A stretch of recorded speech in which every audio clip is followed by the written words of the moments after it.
Hello friends, good morning, happy morning, wonderful morning to every one. இன்னைக்கு நம்ம பார்க்க போறது விட்டு விட்டு அப்படின்னு சொல்ற வார்த்தைகளை நம்ம அதிகமா பயன்படுத்துவோம். ஸோ அதை எங்கெல்லாம் பயன்படுத்தலாம், எந்த மாதிரி சுச்சுவேஷன்ஸ்க்கு நம்ம பயன்படுத்துறோம் அப்படிங்கிறத நம்ம இன்னைக்கு பார்க்க போறோம். சரி, வாங்க நம்ம நேரா வீடியோக்குள்ள போயிடலாம். ஃபர்ஸ்ட் பாருங்க, மழை விட்டு விட்டு பெய்கிறது சொல்லுவாங்க. எங்க ஏரியால மழை என்ன செய்யுது, விட்டு விட்டு பெய்ஞ்சிட்டு இருக்கு அப்படின்னு சொல்லுவாங்க இல்லையா? ஸோ அந்த மாதிரி சொல்லும் போது நம்ம அந்த விட்டு விட்டு அப்படிங்கிறதுக்கு நம்ம என்ன பயன்படுத்தணும் அப்படிங்கிறத ஃபர்ஸ்ட் பார்க்கலாம். ஓகே, ஒரு சில விஷயங்களை விட்டு விட்டு நம்ம பேசுவோம். அந்த மாதிரி பேசும்போது அந்த விட்டு விட்டுன்னு சொல்றதுக்கு நம்ம எந்த மாதிரி வார்த்தைகளை பயன்படுத்தணும்? On and of, on and of, இதை பயன்படுத்தி தான் நம்ம வாக்கியங்களை உருவாக்கணும். இப்போ ஃபர்ஸ்ட் பாருங்க, மழை விட்டு விட்டு பெய்கிறது அப்படின்னு சொல்றாங்க. இந்த விட்டு விட்டு அப்படிங்கறத நம்ம கடைசி கொண்டு வந்துடலாம். ஃபர்ஸ்ட் நம்ம இங்க என்னது, ஃபர்ஸ்ட் இங்க சப்ஜெக்ட் என்ன அப்படின்னா மழை. சோ ஃபர்ஸ்ட் வந்து மழை, அடுத்து பெய்கிறது, இதைத்தான் நம்ம ஃபர்ஸ்ட் எழுதணும். சோ மழையை வந்து நம்ம ரெயின் போடணுன்றது கிடையாது, ஏன்னா பெய்கிறதுக்கும் நம்ம என்ன போடுவோம், ரெயின் அப்படின்னு போடுவோம். அதனால மழைக்கு இட், சப்ஜெக்ட் என்ன அப்படின்னா இட், பெய்கிறது ரெயின்ஸ். ஓகே, இட் ரெயின்ஸ், மழை பெய்கிறது. எப்படி பெய்யுது அப்படின்னா விட்டு விட்டு. So on and of, on and off. Okay, பெய்யுது, நடுவுல கேப் விடுறது, திரும்ப பெய்யுது, இந்த மாதிரி விட்டு விட்டு பெய்யறத நம்ம என்ன சொல்லுவோம் அப்படின்னா ஆன் அண்ட் ஆஃப் அப்படின்னு சொல்லுவோம். சோ மழை விட்டு விட்டு பெய்கிறது அப்படிங்கிறதுக்கு it Reigns on and of, மழை விட்டு விட்டு பெய்கிறது. அடுத்தது பாருங்க, தண்ணீர் விட்டு விட்டு வருகிறது. ஓகே, சம்டைம்ஸ் என்ன செய்யும் அப்படின்னா டேப்ல தண்ணி வந்து, அதுவும் தண்ணி நிக்க போகுது அப்படின்னா இந்த கண்டிஷன் கண்டிப்பா இருக்கும். தண்ணீர் விட்டு விட்டு வருகிறது அப்படின்னு சொல்றாங்க. சோ இங்க சப்ஜெக்ட் என்ன அப்படின்னா தண்ணீர். So the water, வருகிறது, so comes. ஓகே, இது எல்லாமே பிரசன்ட்ல தான் இருக்கும், சிம்பிள் பிரசன்ட் டென்ஸா தான் இருக்கு. So the water comes விட்டு விட்டு, so on and off.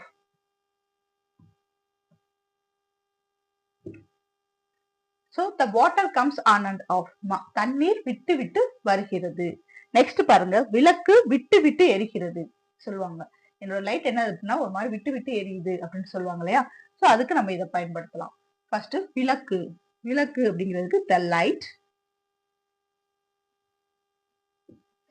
எரிகிறது, எரிகிறது அப்படிங்கிறதுக்கு நம்ம என்ன போடுவோம், ஃபிளிக்கர். ஒரு மாதிரி ஃபிளிக் ஆகுதுன்னு சொல்லுவாங்க இல்லையா? சோ ஃபிளிக்கர், ஃபிளிக்கர்னா எரிகிறது.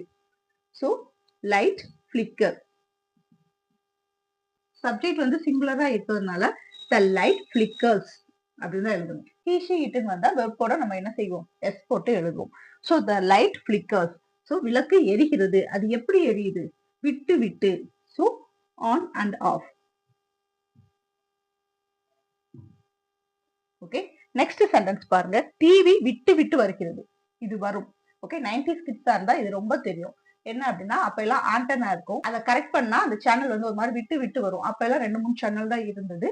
சோ என்ன செய்வாங்க அப்படின்னா ஆண்டனாவை திருக்கி திருக்கி அது பக்கத்து வீட்டுல சீன் காட்டுறதுக்காகவே நிறைய பண்ணுவாங்க. இந்த மாதிரி சீனரிஸ் எல்லாம் எங்க வீட்டுல அதிகமா நடக்கும். ஏன்னா எங்க ஏரியால எங்க வீட்டுல டிவி இருந்தது, அது ஒரு கெத்தா இருக்கும். இப்ப எல்லாம் அது ஒரு பெரிய வேஸ்டான ஒரு விஷயம் தான். சோ அப்ப என்ன செய்வாங்க அப்படின்னா ஆண்டனாவை டர்ன் பண்ணி வந்துருச்சா, சேனல் வந்துருச்சா அப்படின்னு சொல்லி மேல இருந்து கேட்பாங்க. இவங்க வரல, விட்டு விட்டு வருது, சேனல் சரியா வரல அப்படின்னு சொல்லுவாங்களே. சோ அந்த மாதிரி விட்டு விட்டு வருகிறது டிவி. சோ டெலிவிஷன் போடலாம், இல்ல டிவின்னு போடலாம். ஓகே, டிவி வருகிறது, கம்ஸ்ன்னு போடுறது இல்ல, டான்ஸ்ன்னு போட்டுக்கலாம். ஓகே, த டிவி டர்ன்ஸ் விட்டு விட்டு, on and of, on and of. The TV turns on and of, TV விட்டு விட்டு வருகிறது. ஃபைனல் ஒன் பாருங்க, மின்விசிறி விட்டு விட்டு வேலை செய்கிறது. ஓகே, மின்விசிறி என்ன செய்யுது, சுத்துது, நின்னுருது, திரும்ப சுத்துது. இந்த மாதிரி என்னது, வேலையை வந்து கரெக்டா செய்யாம விட்டு விட்டு செய்யுது. சோ மின்விசிறி, மின்விசிறி அப்படின்னு சொன்னா நம்ம த ஃபேன். த ஃபேன் வேலை செய்யுது, எப்படி வேலை செய்யுது அப்படின்னா விட்டு விட்டு வேலை செய்யுது. The fan works on and of. So நீங்க ஒரு விஷயத்த சிம்பிளா சொல்லணும் அப்படின்னா, அதுவும் விட்டு விட்டுங்கிற வார்த்தையை பயன்படுத்தி சொல்லணும் அப்படின்னா நீங்க இதை பயன்படுத்தலாம். ஓகே, ரொம்ப சிம்பிளான ஒரு சென்டென்ஸ் தான். ஒரு விஷயம் விட்டு விட்டு செய்யுது, அது கரெக்டா வேலை செய்யல, விட்டு விட்டு பண்ணுது அப்படின்னா நம்ம என்ன செய்யணும் அப்படின்னா சப்ஜெக்ட் வெர்ப் போட்டு அதோட நம்ம என்ன செய்ய போறோம் அப்படின்னா ஆன் அண்ட் ஆஃப் சேர்த்து எழுத போறோம். அவ்வளவுதான், ரொம்ப சிம்பிளான ஒரு இது. இப்போ அதே விட்டு விட்டு வச்சு நம்ம அடுத்த சென்டென்சஸ் எல்லாம் பார்க்கலாம். ஃபர்ஸ்ட் பாருங்க, எனது இணையம் விட்டு விட்டு வருகிறது. இது இப்ப ரொம்ப பெரிய ப்ராப்ளம் தான். ஏன்னா எல்லா நெட்வொர்க்குமே உடனே கிடைக்கும், 5G நெட்வொர்க் அப்படி இப்படின்னு சொல்றாங்க. ஒரு வீடியோ அனுப்புறதுக்கோ ஒரு சின்ன போட்டோஸ் அனுப்புறதுக்கு கூட ரொம்ப டிலே ஆகுது. இப்ப எல்லாம் நிறைய ஏரியால நெட்வொர்க்ஸ் எல்லாம் கிடைக்கிறது இல்ல. சோ எனது இணையம் விட்டு விட்டு வருகிறது அப்படின்னு சொல்றாங்க. சோ எனது இணையம் இதான் நம்ம சேர்த்து எழுதணும். சோ மை இன்டர்நெட்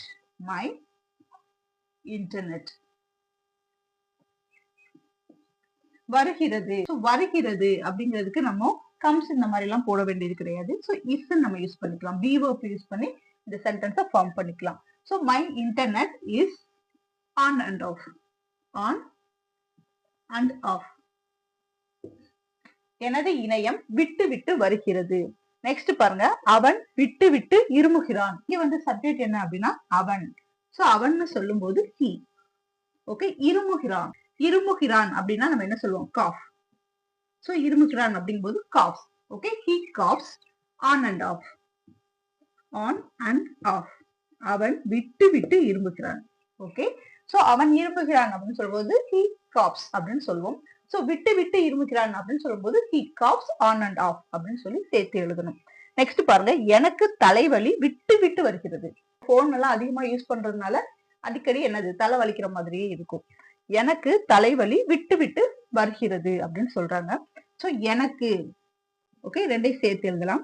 எனக்கு அப்படிங்கும்போது my head take. Head pain தான் எழுத வேண்டியது இல்லை. இப்ப ஸ்டொமக் பெயின், ஹெட் பெயின் எல்லாம் யாரும் சொல்றது இல்ல. ஸ்டொமக் ஏச், ஹெட் டேக் அந்த மாதிரி சொல்றாங்க. So my headache comes. My headaches come on and off. எனக்கு தலைவலி விட்டு விட்டு வருகிறது அப்படின்னு சொல்றதுக்கு நம்ம இதை பயன்படுத்தலாம். நெக்ஸ்ட் பாருங்க, அவன் அலுவலகத்திற்கு விட்டு விட்டு வருகிறான். ஒரு சிலர் என்ன செய்வாங்க அப்படின்னா, ஆபீஸா இருந்தாலும் சரி இல்ல ஸ்கூல்ல இருந்தாலும் சரி, ஒரு சில பசங்க என்ன செய்வாங்க அப்படின்னா அடிக்கடி லீவ் போடுவாங்க. சோ விட்டு விட்டு வரான் அப்படின்னு சொல்லி சொல்றாங்க. சோ அவன் அலுவலகத்திற்கு விட்டு விட்டு வருகிறான். சோ அவன் he. வருகிறான் comes. he comes அலுவலகத்திற்கு. So to the office. ஆபீஸ்க்கு வர்றான். எப்படி வர்றான் அப்படின்னா விட்டு விட்டு. So on and off. on and off. விட்டு விட்டு வரான் அப்படின்னு சொல்றதுக்கு நம்ம இதை பயன்படுத்தலாம். இந்த சிம்பிளான சென்டென்ஸ்ல ஆன் அண்ட் ஆஃப் நம்ம எளிமையா பயன்படுத்தினோம். இதுவே லாங் சென்டென்ஸா இருந்தா ஆன் அண்ட் ஆஃப் எப்படி பயன்படுத்தலாம் அப்படிங்கிறதையும் பார்க்கலாம். இப்போ முதல் வாக்கியத்தை பாருங்க, கனமழை காரணமாக மின்சாரம் இரவு முழுவதும் விட்டு விட்டு வந்தது அப்படின்னு சொல்லியிருக்காங்க.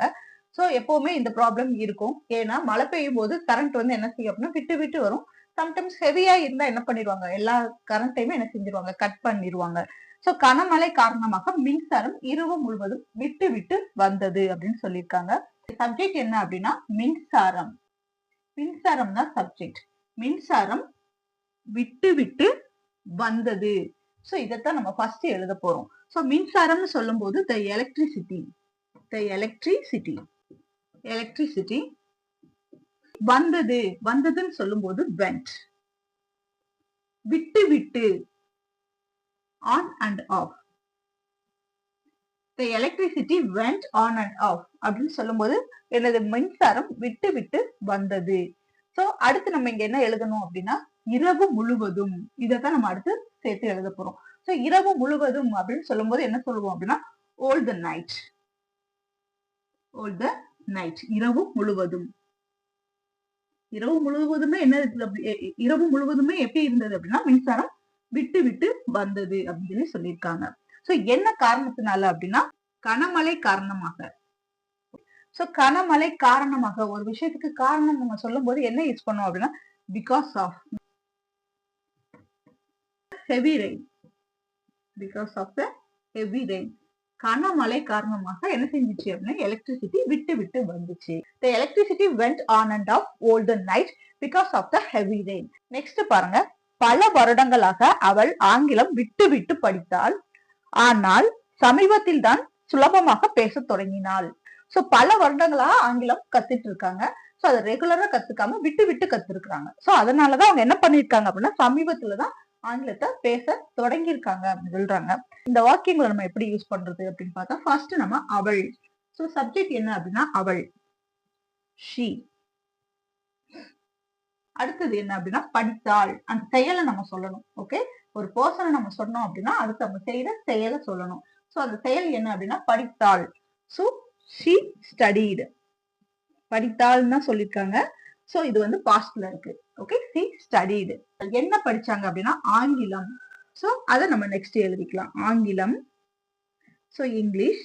எப்படி படிச்சாங்க அப்படின்னா விட்டு விட்டு. சோ அதைத்தான் நம்ம அடுத்து எழுதணும். on and off. on and off. Okay, so எப்ப படிச்சாங்க, எத்தனை வருஷமா படிச்சாங்க அப்படின்னா பல வருடங்களாக. So for many years. ரொம்ப வருஷமா படிச்சிட்டு இருக்காங்க. விட்டு விட்டு ரொம்ப வருஷமா படிக்கிறாங்க. many years. சோ கமா போட்டுக்கலாம். சோ இந்த சென்டென்ஸ் நமக்கு முடிஞ்சிருச்சு. பல வருடங்களாக அவள் ஆங்கிலம் விட்டு விட்டு படித்தாள் அப்படின்னு சொல்லும் போது she studied English on and off for many years. அடுத்து நம்ம எழுத வேண்டியது ஆனால் சமீபத்தில் தான் சுலபமாக பேச தொடங்கினாள். ஆனால் அப்படிங்கிறது நம்ம என்ன யூஸ் பண்ணுவோம் அப்படின்னா பட். ஆனால் நம்ம ரீசன் சொல்லும் போது பட். ஆனா சோ சமீபத்தில் தான் அப்படின்னு சொல்லியிருக்காங்க. சோ தான் சொன்னா நம்ம என்ன சொல்லுவோம்? Yes, only. Only, only recently. Only recently. Okay, சமீபத்தில் தான் அப்படின்னு சொல்லும்போது ஒன்லி ரீசன்ட்லி சுலபமாக பேச தொடங்கினாள்.